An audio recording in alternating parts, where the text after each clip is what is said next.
Suntem în ziua de 2 iulie 1867 pe străzile New Yorkului.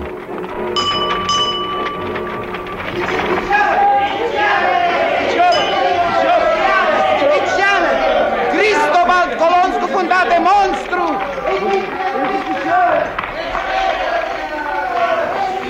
Mulțimea se îmbulzește în jurul vânzătorului de ziare. Ce-or fi discutând cu atâta aprindere? Ia să ne apropiem și noi de vânzătorul de ziare. Uite, acesta tocmai a intrat într-o tavernă. Nu vă fie cu supărare dacă îl vom urma înăuntru. Apor sunt 30 de sicrie și pe sicrie o sticlă cu rom.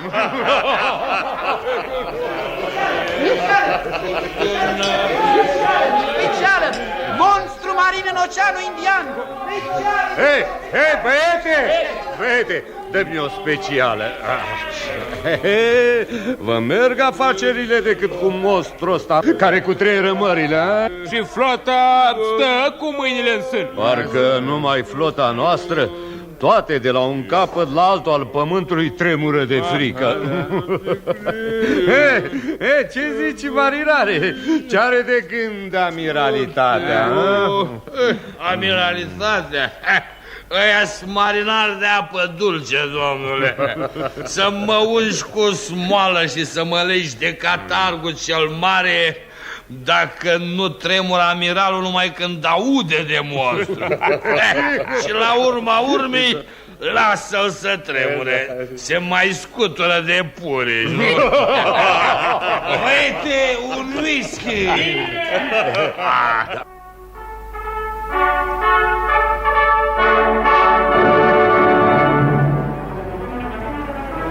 În aceea zi, în biroul amiralității, se desfășura următoarea convorbire.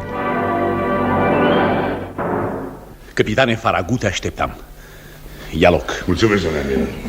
Cum stai cu pregătirile? Domnule amiral, fregata Abraham Lincoln așteaptă doar ordinul ca să ridice ancora. Proviziile sunt încărcate, magazinele gem de cărbuni, tunurile sunt pregătite. A sosit domnul profesor Aronnax și secretarul său. Să intre.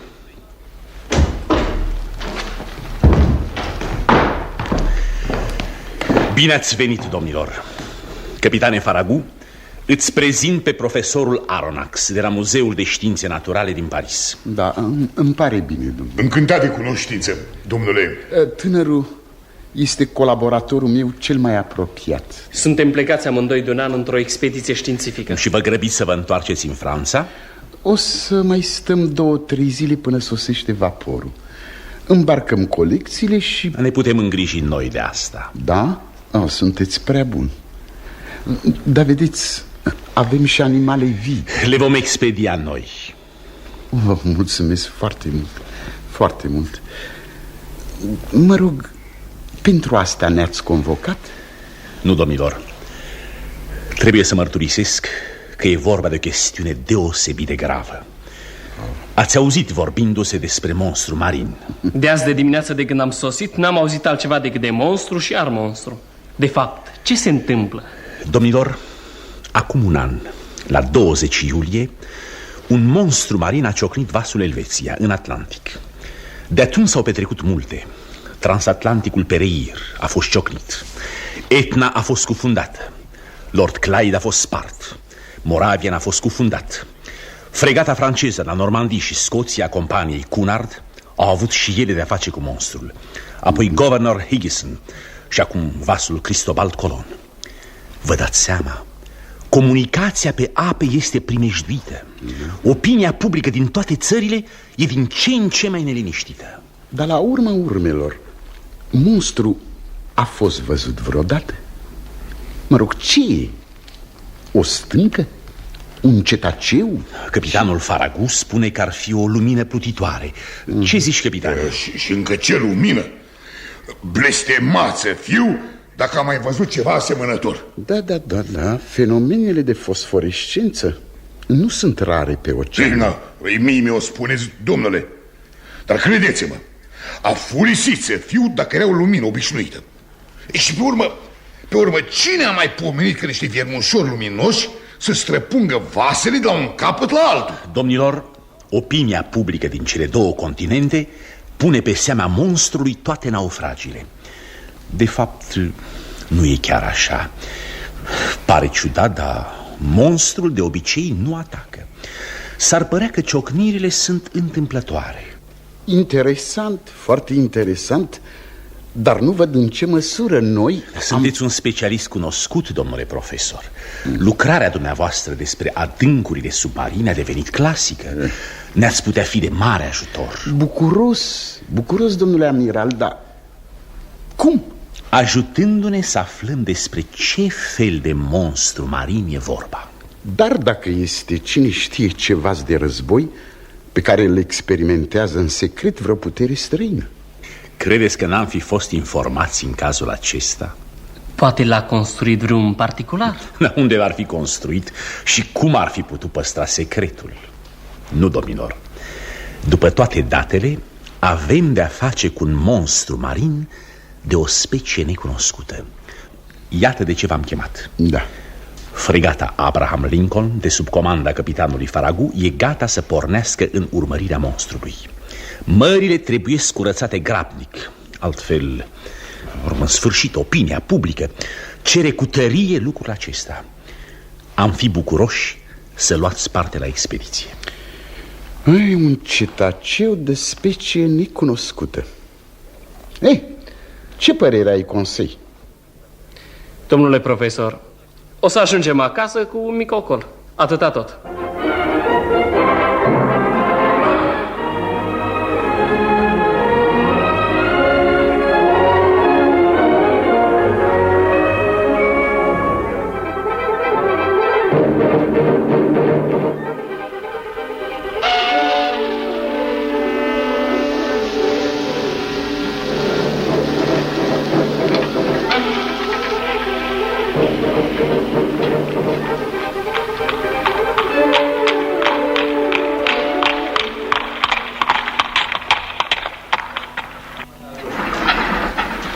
Repede, Consei, repede, n-auzi?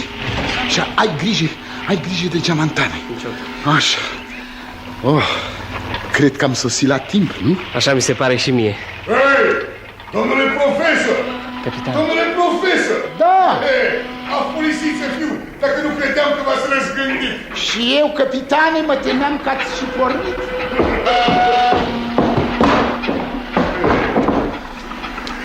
Ridicăm ancora. Mâncau anechine. A sosit la timp. Hei, meștere Land! Ai strigat, capitane? Da!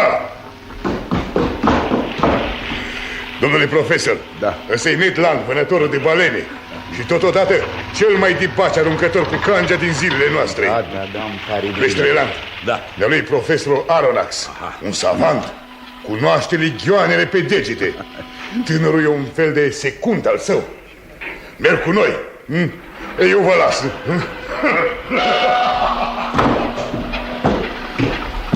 Hei! Afurisiților! Avem presiune! Da, capitane! Ridicați ancora!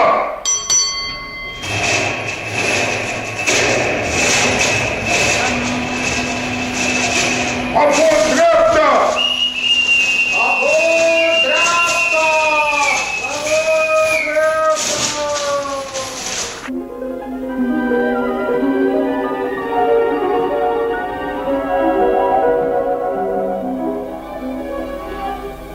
Trei luni fregata Abraham Lincoln tăie zadarnic valurile până departe în mările Chinei.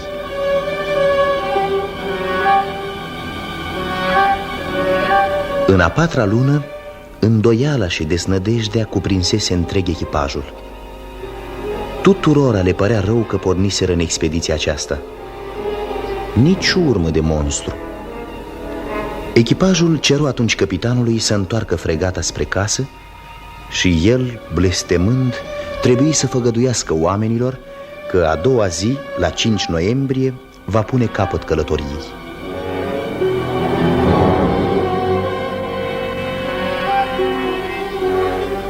În ziua de 4 noiembrie, spre seară, la 200 de leghi de țărmurile Japoniei, profesorul Aronnax stătea de vorbă cu Conseil pe puntea fregatei.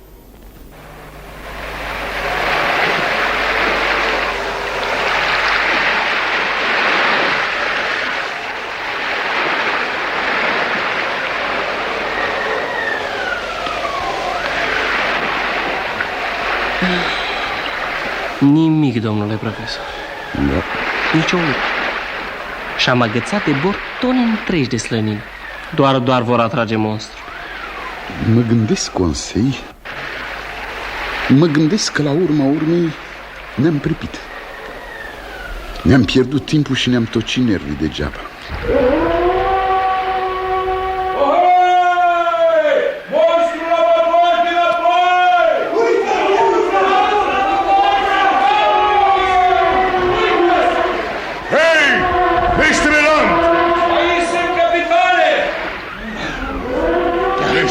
Da, capitane. Ai auzit multe balene mugind? Multe, capitane, dar niciuna atât de tare ca asta. Cu voia dumitale am să-i spun ceva la ureche când s-o lumina de ziua. Și m-a stropit afurisita. A aruncat o trombă de apă peste noi. Nu mai există nicio îndoială. Monstru e un cetaceu. Încrângătura vertebratelor, clasa mamiferelor, subclasa monodelfienilor, grupul piroformelor. Dar ce familie, domnule profesor? Ce familie? Conseil, asta o să o știm mâine în zori.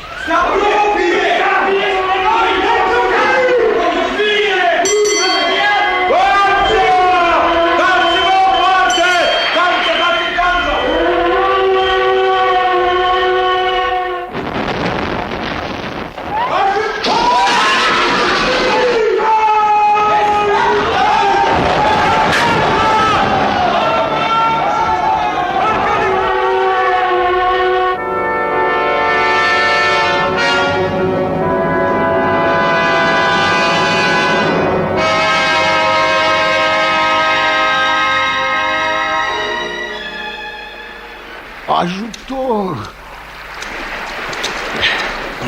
Ajutor! Dacă v-ați sprijinit de mine, ați notat mai ușor. Conseil! Tu? Firește. Da. Cum ai ajuns aici? Te-a zvârlit și pe tine ciocnire? Nu, domnule profesor. V-am văzut căzând în apă și v-am urmat. Da. Dar fregata. Ce-i cu fregata? Fregata? Nu vă mai gândiți la ea. Ce spui? Așa. Țineți-vă de mine. Da. Da. Vă spun că atunci când m-am aruncat în apă, i-am auzit pe oameni strigând că e Elicea și cârma sunt sfărâmate. Sfărâmate? Firește. Țineți-vă bine. Da. Așa. Da. Sfărâmate. Sfărâmate de dintele monstrului. Altă strigăciune n-a făcut. Așa fiind situația, Faragon nu o să mai poată cârmi spre noi. Nu mai pot. Se apropie cineva. Ned. În carne și oasă, domnule. Ned Land în goană după monștri. Dați-mi mâna. Așa. Saltă-te sus, Conseil. Hai și așa. Așa. Te-a zvârlit și pe tine. Și încă cum? Dar eu sunt norocos, domnule. Numai cât am zburat puțin prin aer ca să întreb păsările de sănătatea lor și... Hop! Am și ancorat pe insula asta. E o insulă? Adică, la drept vorbind, e tot atât de puțin insulă pe cât am fost eu pasăre. Când am înțeles de ce-i vorba, acum vreo 3 ceasuri, era să-mi pierd mințile. Dar ce vrei să spui, meștere Land? Vreau să spun... Țineți-vă bine, da. Țineți-vă bine. Așa. Vreau să spun că am nimerit tocmai pe spinarea monstrului. Cum? Iar dumneavoastră ați venit să-mi țineți tovărășie. Cum? Suntem pe spinarea monstrului? Precum vă spun. Și știți din ce-i făcută balena asta? Ia, Ia loviți-o cu piciorul.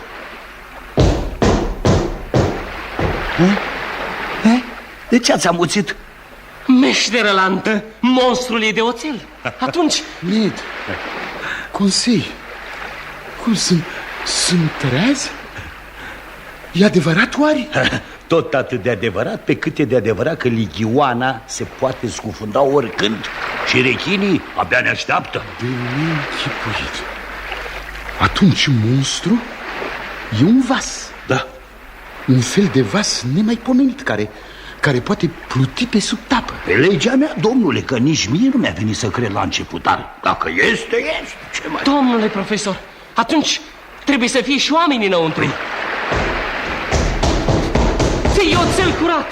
Trebuie să aibă motor și echipaj ca să-l pună în mișcare. Hei! Hai dinăuntru! N-auziți, barbaloților! Uitați-vă! Capacul se deschide. Hei, da, ce e asta? Se repetă asupra noastră!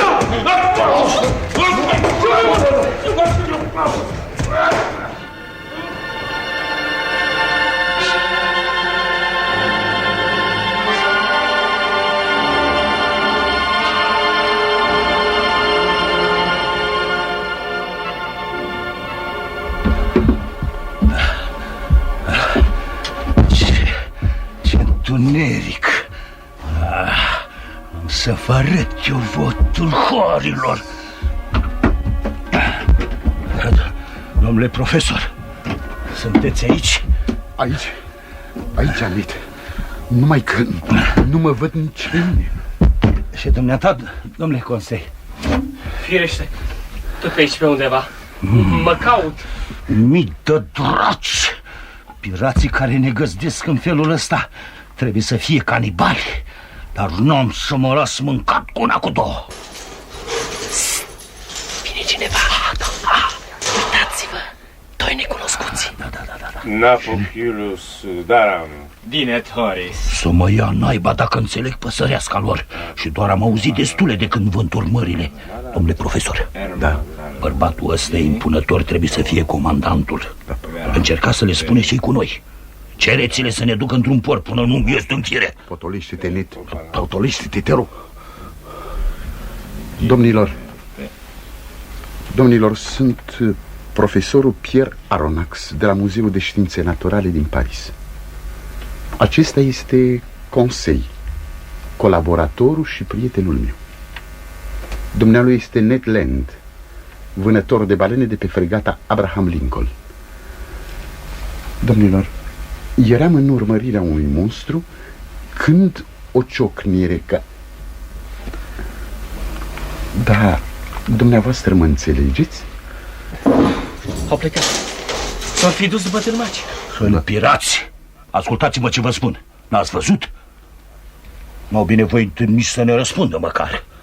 Să nu deznădăjduim, prieteni. Am trecut noi prin situații și mai grele. Stați! Începe bine, meștere Land. Iată, ni se aduce de mâncare. Foarte bine. Am să încep cu piratul ăsta. Un pumn solid și... Ned, dar lasă-l, Ned, n-auzi? Liniștește-te, meștere Land. Iar dumneavoastră, domnilor, vă rog să mă ascultați. Știu cine sunteți. Am înțeles ce mi-a spus înainte, dar am vrut să chibzuiesc ce am de făcut. Întâmplarea v-a aruncat în fața unor oameni care au rupt-o cu lumea dumneavoastră. Ați venit să ne turburați liniștea și singurătatea. Fără voia noastră, domnule. Fără voie? Sigur că da. Oare fără voie m-ați urmărit? Da, domnule. Ne închipuiam că este vorba de un cetaceu sau de un alt animal uriaș care... Și mi-ați putea garanta că fregata dumneavoastră nu m-ar fi urmărit dacă știa că e vorba de un vas submarin? Mi-ați putea garanta că n-ați fi tras asupra noastră dacă ați fi avut ocazia? De ce tăceți, domnule?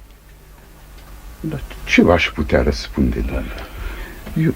Aveți totuși dreptul la milă, ca orice ființă omenească. Puteam să vă las afară și să mă scufund, dar n-am făcut-o. Veți rămâne pe vasul nostru și veți fi liberi, dar cu o condiție. Dacă e o condiție care poate fi primită de oameni cinstiți, spuneți-o. Iată, dacă în anumite împrejurări am să vă cer să stați un timp în cabină pentru a nu vedea ceea ce nu trebuie văzut, vă supuneți? În restul timpului sunteți liberi. Mă rog, dar ce înțelegeți dumneavoastră prin a fi liber? În afara zilelor de care v-am vorbit, veți fi liberi să umblați, să vedeți tot ceea ce se poate vedea aici. Veți avea libertatea de care ne bucurăm noi înșine. Bine, dar asta nu e decât libertatea pe care o are un prizonier de a se plimba prin închisoare. Domnule, nouă nu ne ajunge. Va trebui să vă ajungă. Cum așa? Să nu ne mai vedem prietenii, rudele, părinții? Da, domnule. Pe legea mea, nu-mi dau cuvântul că n-am să fug. Domnule, cred că abuzați de situația noastră. Asta se cheamă cruzime. Dimpotrivă, cred că e îndurare. M-ați atacat. Ați venit să surprindeți o taină pe care nimeni în lume nu trebuie să o cunoască. Dacă vă opresc aici, e pentru a ne apăra pe noi înșine. V-aș fi putut scufunda ca să ne păstrăm taina. Ne dați să alegem între viață și moarte. Exact. Atunci nu uitați că nu ne leagă de dumneavoastră niciun jurământ. Nici unul. Da. Dar vă asigur că n-are să vă pară rău de timpul petrecut aici. Veți călători în țara minunilor. Vom face împreună ocolul lumii într-o nemaipomenită călătorie submarină. Domnule, aș vrea să vă pun o întrebare. Vorbiți. Cine sunteți? Pentru dumneavoastră nu sunt decât capitanul Nemo. Capitanul Nemo? Nemo, capitanul. Iar dumneavoastră nu sunteți pentru mine decât pasagerii submarinului Nautilus.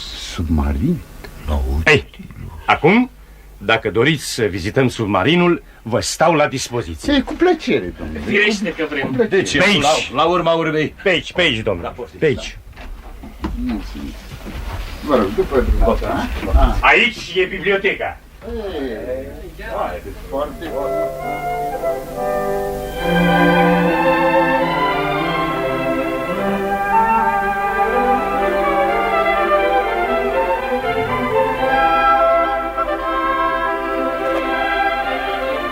S-au scurs 2 luni de când cei 3 naufragiați se găseau pe bordul lui Nautilus. 2 luni în care profesorul Aronnax și Conseil au putut studia prin ferestrele de cristal minunățiile din adâncurile Oceanului Pacific.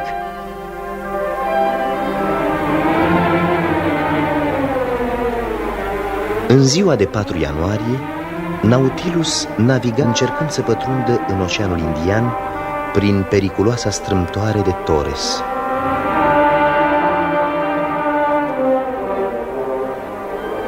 Profesorul Aronnax privea de pe puntea submarinului, împreună cu Ned Land și Conseil, valurile care se izbeau cu furie de stânci.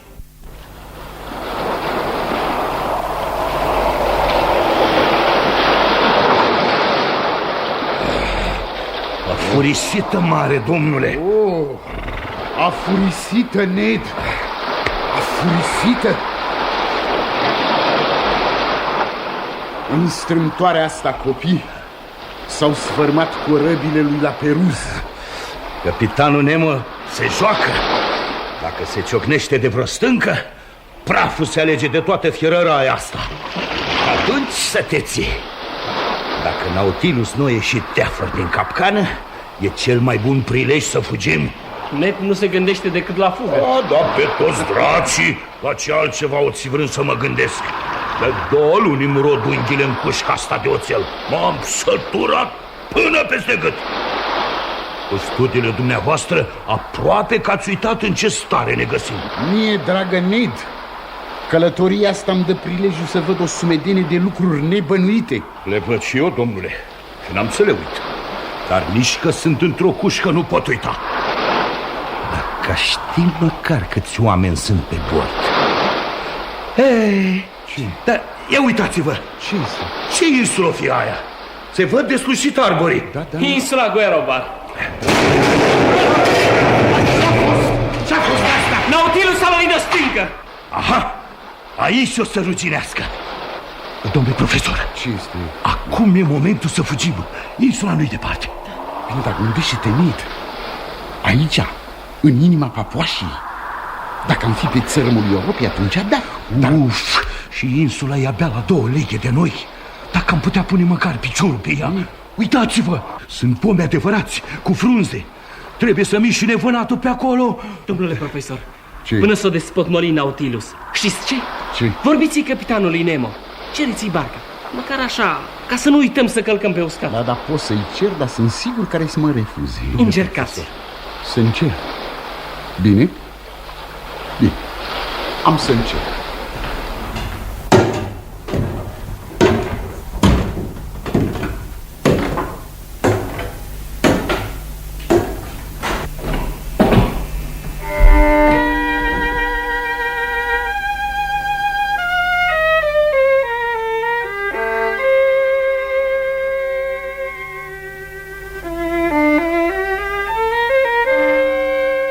Vă deranjez, capitane Nemo?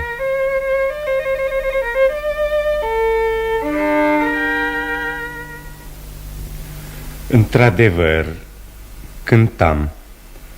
Vă place muzica? Da, îmi place.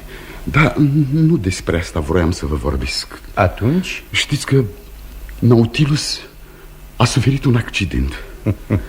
Vreți să spuneți un incident? Mă rog, fie și un incident.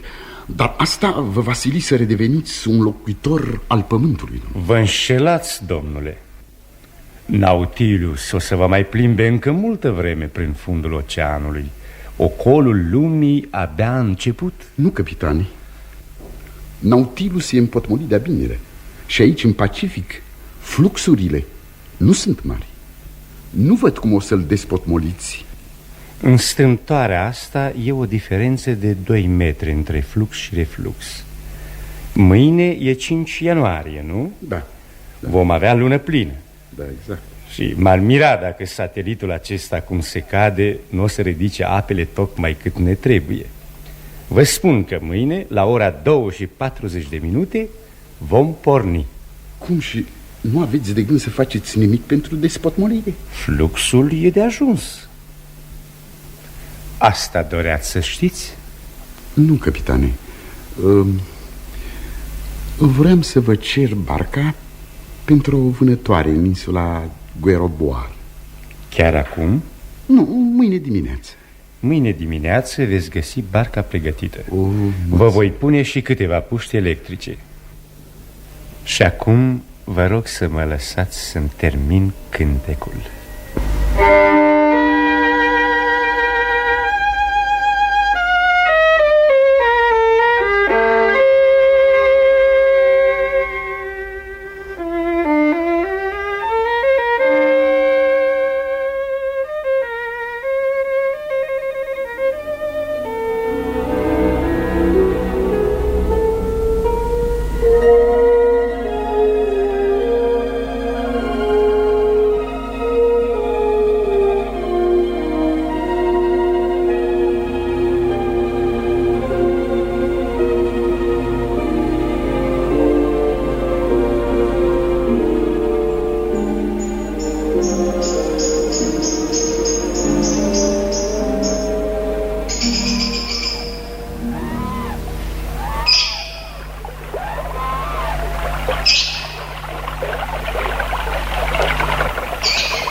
Iată un locșor plăcut. Da, într-adevăr. Să ne oprim aici lângă izvor. Așa. Hei, Consei! Fă-te încoace să aprindem focul. Așa. Am să pregătesc o masă cum n-ați mai luat de mult. Uite, și aici am fructele arborului de pâine. Iată și bananele. Așa, ananase la domnul Consei. Ei, dar ce faci, domnule Consei? Încotro ai pornit-o? Consei! Consei, unde alergi? Dar ce-o fi cu el? Nu știu, domnule profesor. Consei! Domnul profesor! Am prins-o! Ce-ai prins? Uitați-vă! Pasărea paradisului! Frumoase! E vie! Ia uite ce frumos! Interesant! Ce bine! E vie! Da. Consei, ai dat o lovitură de maestru. Da, de unde, domnule? Bravo. Am prins-o fiindcă e beată. Cum beată? Nici nu mai poate zbura de beate cei. S-a îmbătat din sucul nucilor cu care se înfrupta. Ah! Ce? Ce s-a M-a lovit. Ce te-a lovit? Ce te-a lovit? Uite, piatra asta a picat din cer. O fi vreun meteorit? Și doar al naibii. O fi aruncat-o vreo maimuță. Pe barba lui Neptun, da. Nu prea cad pietre din cer așa oricând. Și nici maimuțele. Atunci ce poate să fie? Dar insula aș fi putut să jur că e nelocuită. Să fim cu băgare de seamă. Da, sigur. Sigur. Ce este? Ia uitați-vă! Da. Băștinașii! Vin din toate părțile! Repede, să fugim la parc. M-ai izbit din nou. Mi-a scăpat pasărea. Domnule profesor, dați-mi voie să o prind. Nu, oprește-te, Consei. Pădura e înțesată de sălbatici. Am să trag în primul care s-o apropia, dar pasărea nu o las. Ești nebun, Consei. Toate păsările din lume nu prețuiesc cât viața unui om. Dar pe legea mea, dacă vreți să mai vedeți ziua de mâine, lăsați un colo de tocmeală. Fugă la barcă! Haide la barcă! Haide, Consei! Fugă la barcă!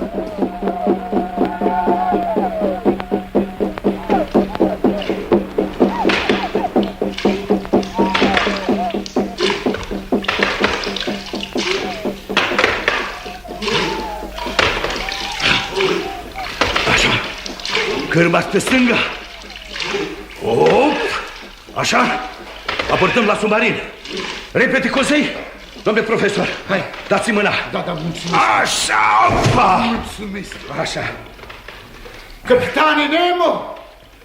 Capitane Nemo! Dumneavoastră erați. Cum a mers vânătoarea? Rău, domnule. Până la urmă eram să fim vânați noi înșine. Asta n-ar fi fost plăcut deloc. Și cine era să vă vâneze? Sălbatici. Insula e plină de sălbatici. Sălbaticii? Da. Îi numiți sălbatici fiindcă se apără, fiindcă și-au dat seama ce fericire le aduc corăbile dumneavoastră. Dar, capitane Nemo, este o... Am cunoscut sălbatici înrăiți care trăiesc din sudoarea altora și din măceluri. Sălbatici care năvălesc peste popoare fără apărare, le trec prin foc și sabie pentru a le civiliza și apoi le înhamă la carul lor. Da. Capitane Nemo, trebuie să luați totuși măsuri de pază. Auziți, urmăritorii se apropie. Sunt mulți? 102, nu știu. Dacă ar veni toți băștinașii din Papuasia și Nautilus, tot n-ar avea de ce să se teamă. Cum așa? Uite, apăs pe butonul acesta și gata.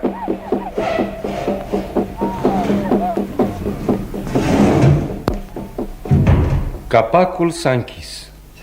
Acum n-au pe unde să mai intre. Dar e ora 2 și 34 de minute. Peste 6 minute fluxul ne va da posibilitate să pornim. Dar dacă fluxul nu ne va ajuta, vă dați seama? Ne va ajuta. Să mergem. Ia, auziți cum tropul e pe deasupra. Peste 3 minute vom porni, domnule. Am dat ordin să se deschidă iar capacul. Consei, Ned, da. Veniți încoace. Da. Capitane Nemo, Dați ordin să nu se deschidă capacul. Băștinașii vor pătrunde înăuntru. Nu vă temeți, domnule. Nu se poate pătrunde atât de ușor în Nautilus, chiar când este deschis capacul. Dar ce? Ce, domnule Consei? M-a curentat! Ia seama, tineri, scara e încărcată cu electricitate. Iată, s-a deschis capacul. Se buze să intre.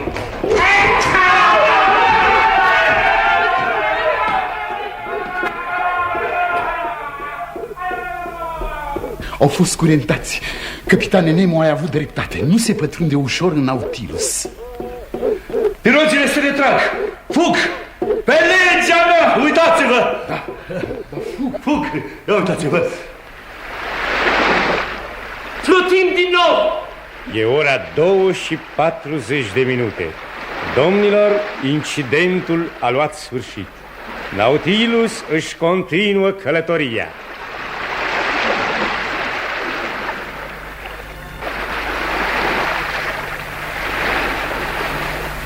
Domnule profesor, Ce-i Consei? vă așteptam. E ceva deosebit de interesant. Spune ce? Submarinul s-a oprit tocmai aici. Aș putea jura că suntem deasupra unui banc de scoici. Cum?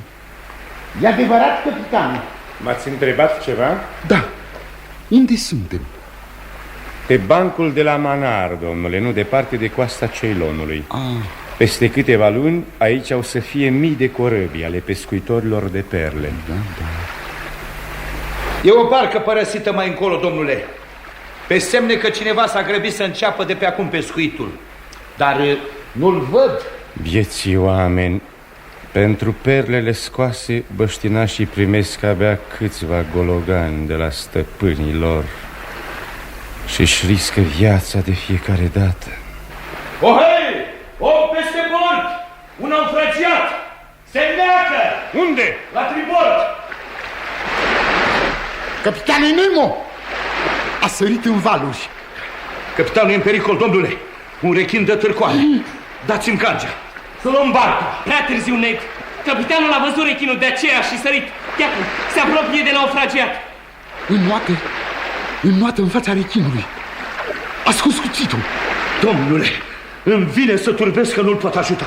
Dar e o nebunie să înfrunți rechinul cu cuțit în mână. Of! Unde-mi cangea? S-a scufundat. Rechinul îl urmărește. Nu se mai vede nimic. Priviți! Da. Priviți vârtejul acela. Ura! Ura! Capitanul e teafăr! Iată-l înnoată spre naufragiat. Îl duce la barcă. Și rechinul? Uite! Blestemoatul cu burta spindecată. Strașnic om, capitanul nostru. Da. L-a urcat pe necat în barcă. A sărit iar. Vine singur înapoi. Curaj, capitane! Curaj, capitane! Așa. Prinde-o pom, capitan. Haideți!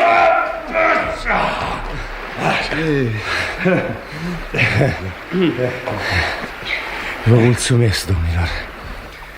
Bietul om l-am lăsat leșinat în barca lui. Era pe jumătate înnecat. Un sărman pescar indian. Capitane, vreau să vă exprim toată admirația mea. Pentru ce, domnule? V-ați riscat viața pentru a salva un om. Omul acela e un locuitor al țării asupriților, domnule. Și eu, până la ultima mea suflare, voi fi de partea celor asupriți.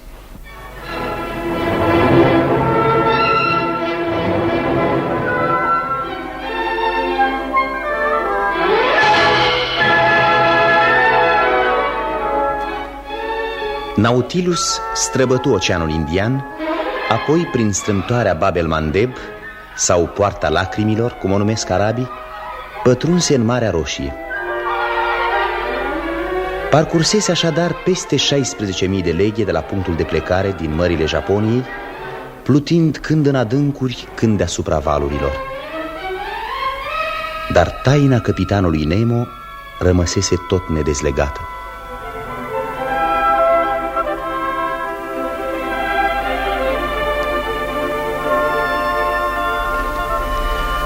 Printr-un tunel subteran descoperit de capitanul Nemo, submarinul trecu din Marea Roșie în Mediterană. În ziua de 14 februarie, profesorul Aronnax stătea de vorbă cu Ned Land în salonul vasului. Conseil, la fereastră de cristal, studia fauna arhipelagului grecesc, în dreptul căruia se aflau atunci. Așa cum vă spun, domnule, pe legea mea, acum că trecem prin mările populate, nu o să lăsăm să ne scape prilejul. Sigur, Ned, sigur. Deși îmi pare rău de capitanul Nemo. Și apoi nici nu știu încă cine e de fapt. Ce să-i faci, domnule? Trebuie să fugim înainte de a ajunge în fundul mărilor polare sau în ocean. Sigur, sigur, meștere Land, sigur. Când ești gata, anunță-ne. Dar nu uita că prilejul trebuie ales cu grijă. Dacă dăm greș, capitanul Nemo nu o să ne cruțe. Domnule profesor, ia priviți, un ramoră. Ia. Unde? Da, într-adevăr. Peștișorul ăsta, știi ce obicei are? Da, ce am? Călătorește kilometri întregi agățat de burta rechinilor. Ci că așa mic cum e, ar avea putere să tragă o corabie la fund. Povești, Ned, povești. Baliverne, fără îndoială. Sigur. Ei, pe unde-o fi? M-am uitat pe hartă mai adineauri. Da, și? Trebuie să fim în dreptul insulei Creta. Poate aici să încercăm o evadare. Nu, meștere Land. Aici nu o să putem.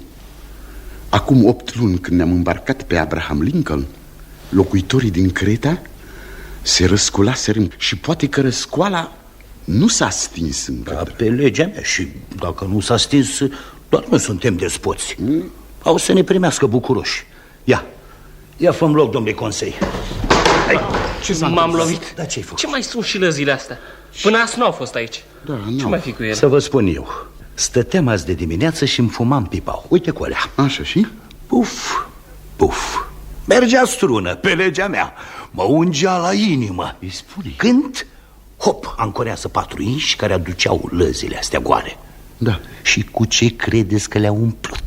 Cu cărți. Cu tutun. Dar de unde? Cu aur curat. Cu pare de aur. Să mi să facă pipa bucăți dacă vă mint. Dar de unde naiba o fi luat capitanul Nemo atât aur? Da. La asta pot să-ți răspund eu, meștere Land. Pe fundul oceanelor zac comori necate cu corăbile de-a lungul veacurilor. Aha, da. Echipajul de pe Nautilus le culege așa cum ai culege roadele unei grădini. Bine, le culege, dar pe urmă cui le dă? Vine cineva. Bună dimineața, domnilor. Bună dimineața. Oamenii mei au să vă deranjeze puțin cărând lăzile astea. N-avem nimic împotrivă, domnule capitan. Domnule profesor. Da, ce este, Conseil? Uitați-vă, un om înoată pe sub apă. Da. Vine spre noi. Da, adevărat. Și-a lipit fața de geam. Ne privește. Ai zice că Nemo îl cunoaște. De ce? Își fac semne? Da, adevărat. Și omul îi răspunde. Da. A dispărut. Scafandrul a dispărut. Să nu se nici, domnule capitan. Nu te îngriji, tinere. E Nicolae, de la capul Matapan, un cufundător iscusit. E bine cunoscut în tot arhipelagul grecesc. Trăiește mai mult în apă, notând de la o insulă la alta până în Creta. Până în Creta, Land. Ați spus ceva, domnule?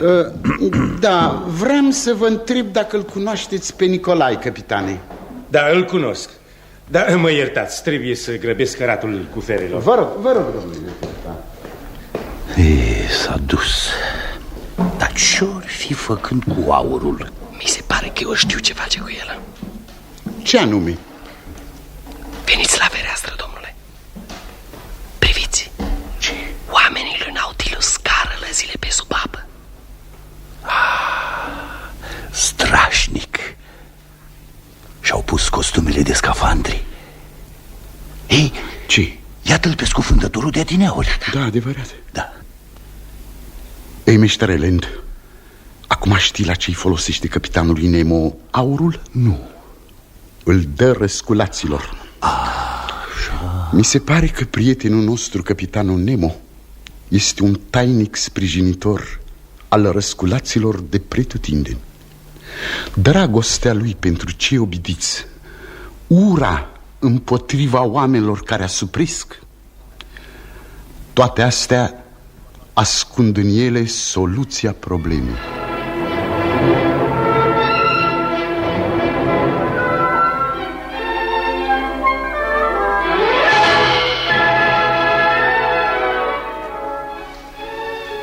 Nautilus navigă apoi zile în șir spre nord.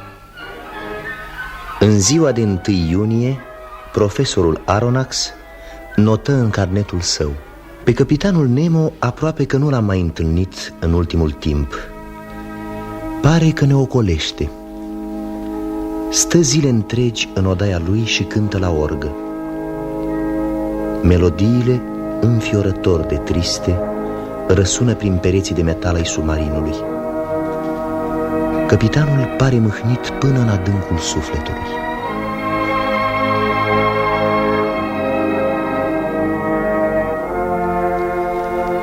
Nautilus gonește cu o viteză uimitoare.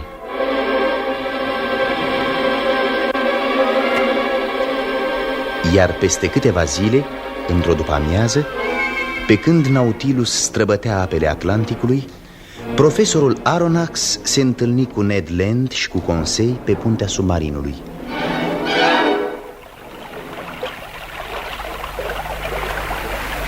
Așadar, v-ați hotărât, domnule, fugim. Da, Ned, la primul prilej. Pe legea mea trebuia să ajungeți mai de mult la ideea asta. Și dumneata, domnule Conseil? Firește. Foarte bine. Trebuie să se sfârșească odată. Capitanul Nemo se depărtează iar de pământ. Urcă spre nord.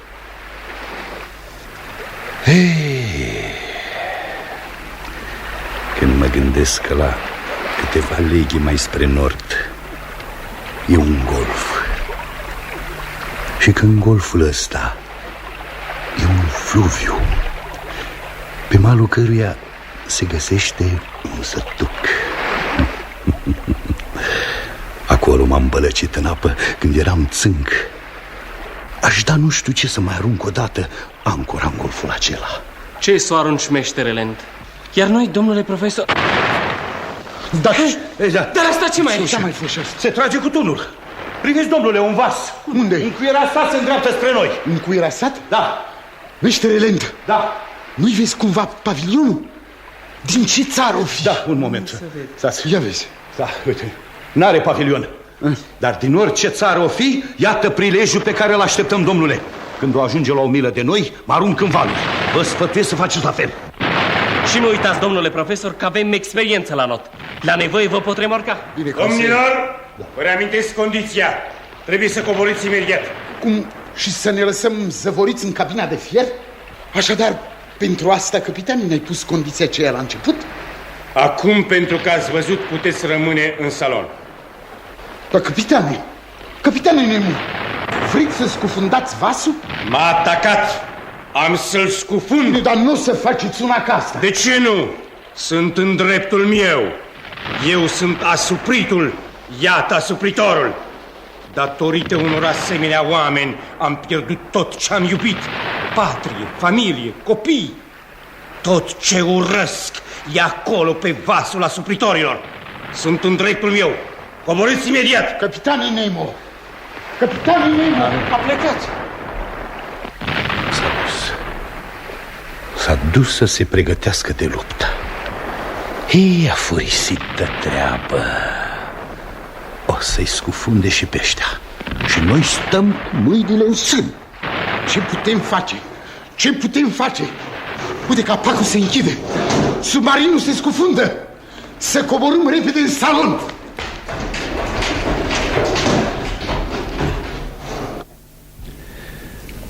Ce liniște. Așa e înaintea furtunii.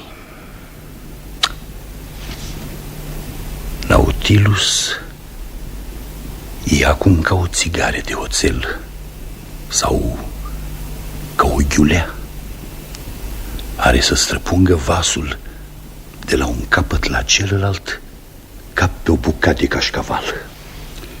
Groasnic.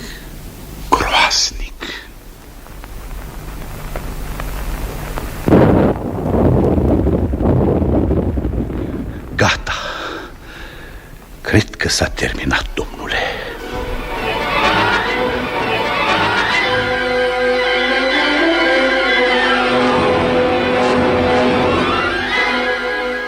Din ziua aceea, Nautilus goni la întâmplare spre nord, mereu spre nord, o săptămână, 2. Pe bord nu mai exista nici urmă de pază.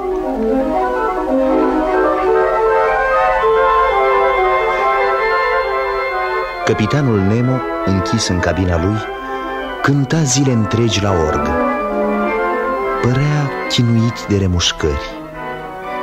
Profesorul Aronnax, cu nervii slăbiți, cu mintea turburată de întâmplările fantastice pe care le trăise, nu aștepta decât prilejul să fugă, să scape, să se întoarcă printre oameni.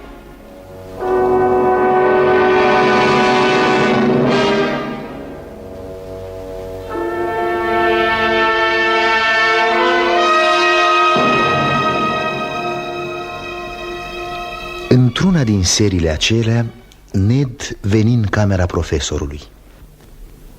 Domnule profesor, domnule profesor, domnule Conseil, pământ. Suntem la 20 de mile de pământ. Am zărit luminile de pe țărmă. Ce țărmă, Ned? Dar pe legea mea că nu știu, dar oricare ar fi, trebuie să fugim chiar acum. Da. Barca submarinului e la locul ei. Nu-i nicio pasă. Ned, da. Cunoști Maelstrom? Nu.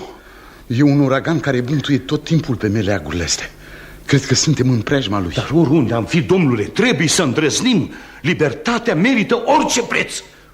Vă e teamă? Nu, Ned, dar gândește... Domnule profesor, e poate singura noastră șansă să nu o lăsăm să ne scape. Abia n-am ținut să nu plec singur, dar nu vă puteam lăsa. Sclipesc luminile de pe țărm, una lângă alta. Te urmăm, Ned. Se merge.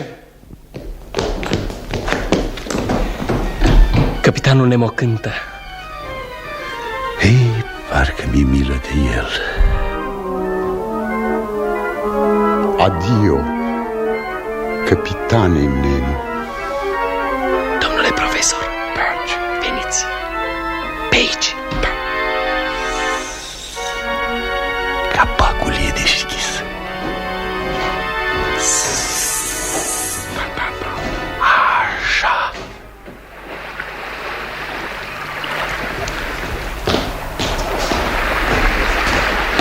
Iată-ne pe punte. Vedeți luminile de pe țărmă? Da, le văd. Să mergem la barcă. Stați! Întâi să ne acoperim retragerea. Ai dreptate. Să închidem capacul.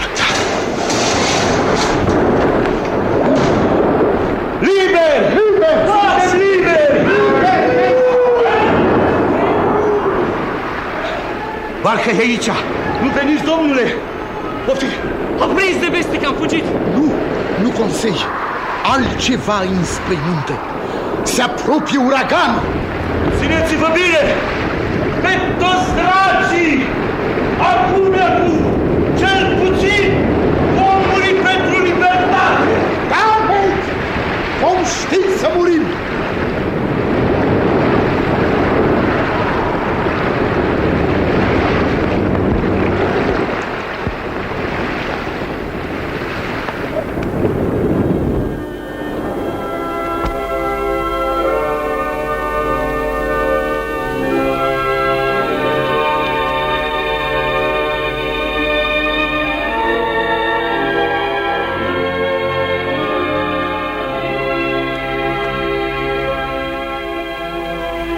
Așa s-a încheiat extraordinara noastră călătorie prin fundul oceanului.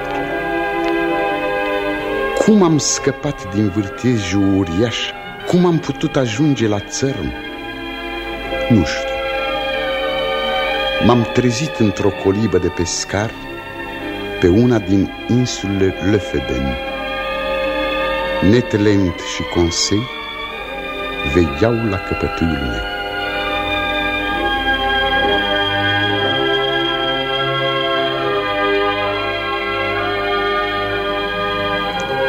A scăpat oare din furia vârtejului capitanul Nemo și echipajul său? Nu știu. Dar le-o doresc din toată inima. Poate că apele oceanului vor aduce vreodată la lumină manuscrisul în care e cuprinsă povestea vieții căpitanului Nemo. Atunci vom ști și adevăratul său nume. Iar la întrebarea cine a putut pătrunde vreodată tainele adâncului,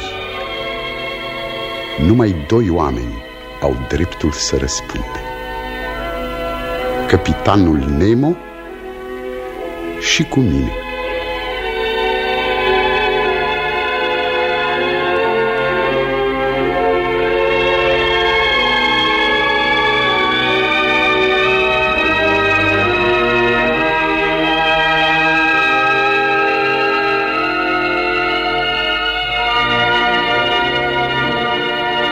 Ați ascultat scenariul radiofonic 20.000 de leghe sub mări. Prelucrare și dramatizare de Gelu Naum după romanul lui Jules Verne.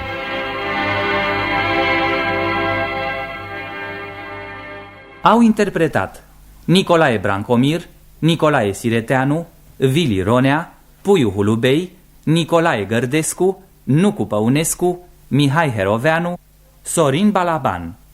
Regia artistică Paul Stratilat. Înregistrare din anul 1959.